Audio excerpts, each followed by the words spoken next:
I am Mr. Krabs, and welcome back to our fantastic podcast, folks. We're your hosts, or head scientists. This week we will be diving deep into the ocean. Today we've got a real whale of a tale for you, and this week we'll be talking to our favorite whale shark, Rio Lady!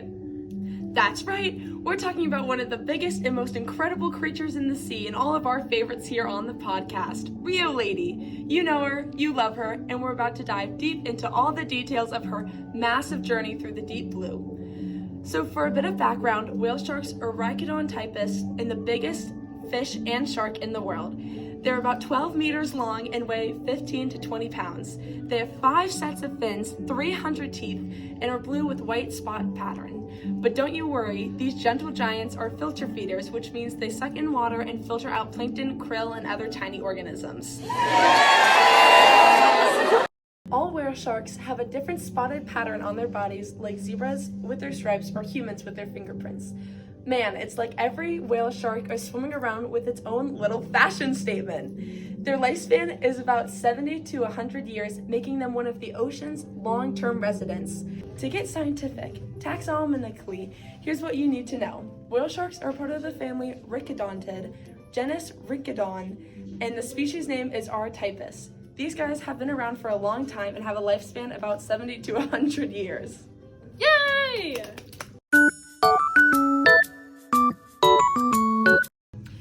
Now let's talk about why whale sharks and our friend Rio Lady are so important. They're often called a keystone species, which means they play a huge role in maintaining the balance of their ecosystem. Ooh, Rio Lady, look at you go, so important. Whale sharks help regulate populations of plankton and small fish, which can otherwise deplete oxygen in the water. Plus, by consuming all of these tiny creatures, they help promote the growth of phytoplankton, which is essential for the marine food web. In addition, when whale sharks travel long distances across the ocean, their migratory patterns help circulate nutrients, ensuring that the marine ecosystem stays healthy and productive. Now that's some big fish energy! So, what role does she play in the food web? What does she eat? Whale sharks are filter feeders and will feed on plankton, krill, and other small organisms. Luckily, Rio Lady doesn't have much to worry about when it comes to predators once she is an adult. Whale sharks have a few different relationships with other organisms though. For instance, shark suckers love hitching a ride on their backs, eating parasites in exchange for free transportation. In copepods, these tiny little critters hang out on their skin, munching on bacteria and plankton.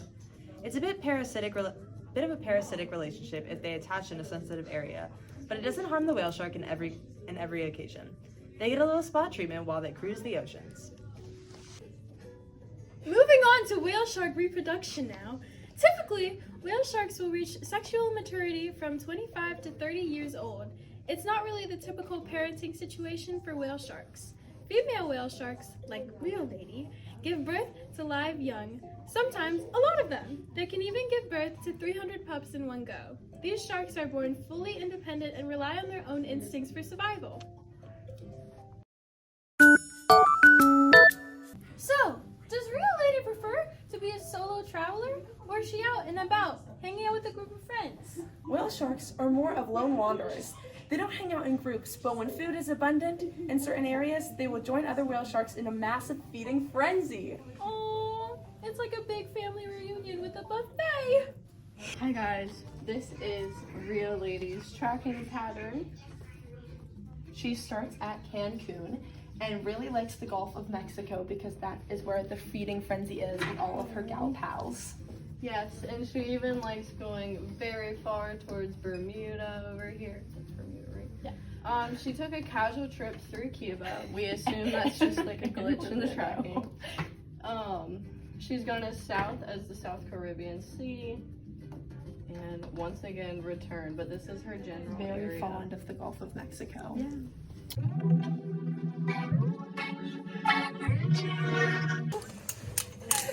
So with all these whale sharks and other creatures swimming around, how do scientists tell them apart? Like we said earlier, a whale shark will have a unique pattern of spots on its body so that it can be a helpful giveaway.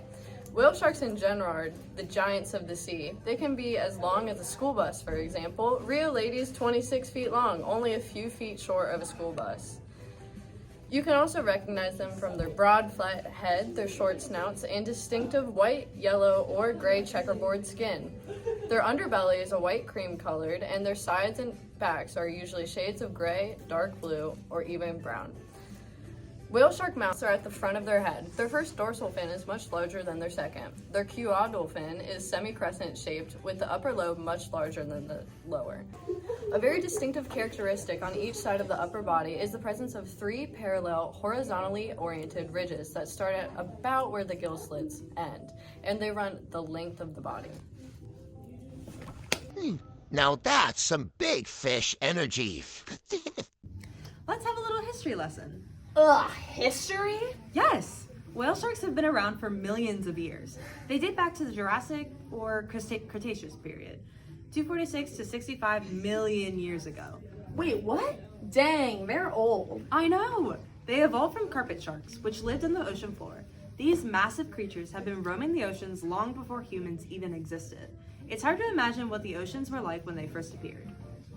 Unfortunately, whale sharks' populations have been decreasing over the years.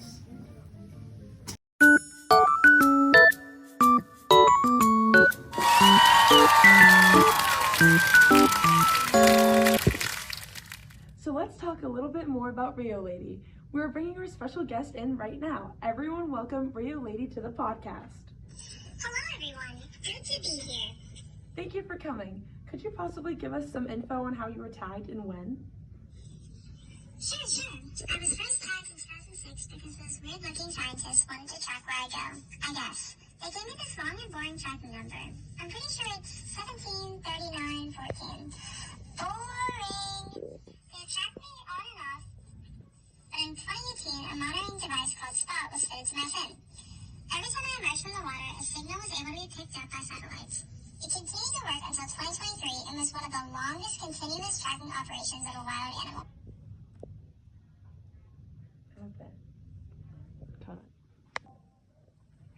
So are you numbered as well? Have you ever thought about being in captivity? I don't want to be in captivity. I'm doing just fine on my own.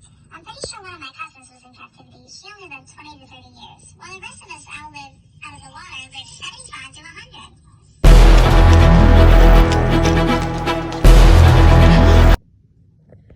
So does anyone track you in particular? Do you have a following or anything like that? Yeah, I do. What can I say? They just love me. I'm pretty sure the Guy Harvey Institute follow me, and the University of Rhode Island are the ones that track me and post clips of me on social media and their websites. Besides this podcast, I was last seen swimming around on July 22nd. Earlier it was mentioned that whale sharks aren't very known. Is that true? Yeah, I would say so. We do pretty deep dives and are really big, so it's hard to study us. That's why they make an effort to track me. I'm pretty sure they use satellite tracking for me. The last scientist I know was in the Gulf of Mexico. You can see where I am on Facebook and Instagram through the people I already mentioned. Where do you usually travel, and why do you travel so much? Well, I'm not a big fan of freezing water, to be honest, and I need to follow food and eat a lot, so it involves a lot of long trips.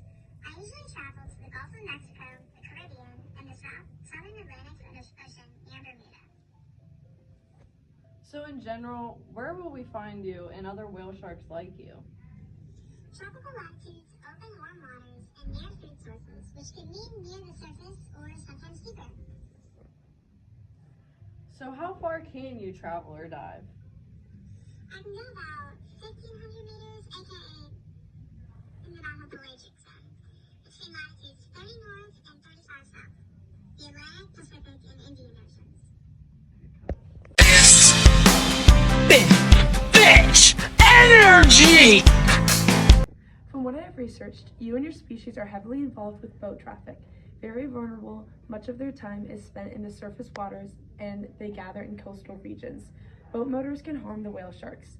You guys are affected by marine debris and pollution. These can harm the whale sharks due to entanglement or consumption of this garbage. Yes, this is true. Sometimes people even hunt us for our meat, fins, and oil. We're so big and not always the fastest, so boats can hit us pretty easily if we are close to the surface. So you would say humans have hurt this animal. Do you find it kind of silly that we are trying to save the whale sharks now? Yeah, and the ecotourism in certain places will disrupt our feeding, which is so annoying. WWF has been raising awareness and educating people about the threat to our lives. We are important to keep alive for many reasons, and we help show the presence of plankton and overall health of the ocean. Are you guys on the endangered list? Yeah, we are currently classified as endangered. In the past 75 years, our population has declined rapidly. This is mainly from human interaction, like I said earlier. So, what I have here says that there's a good amount of ecotourism surrounding you. Yes, unfortunately, I don't care that much. I won't do anything to humans, but they can be quite annoying.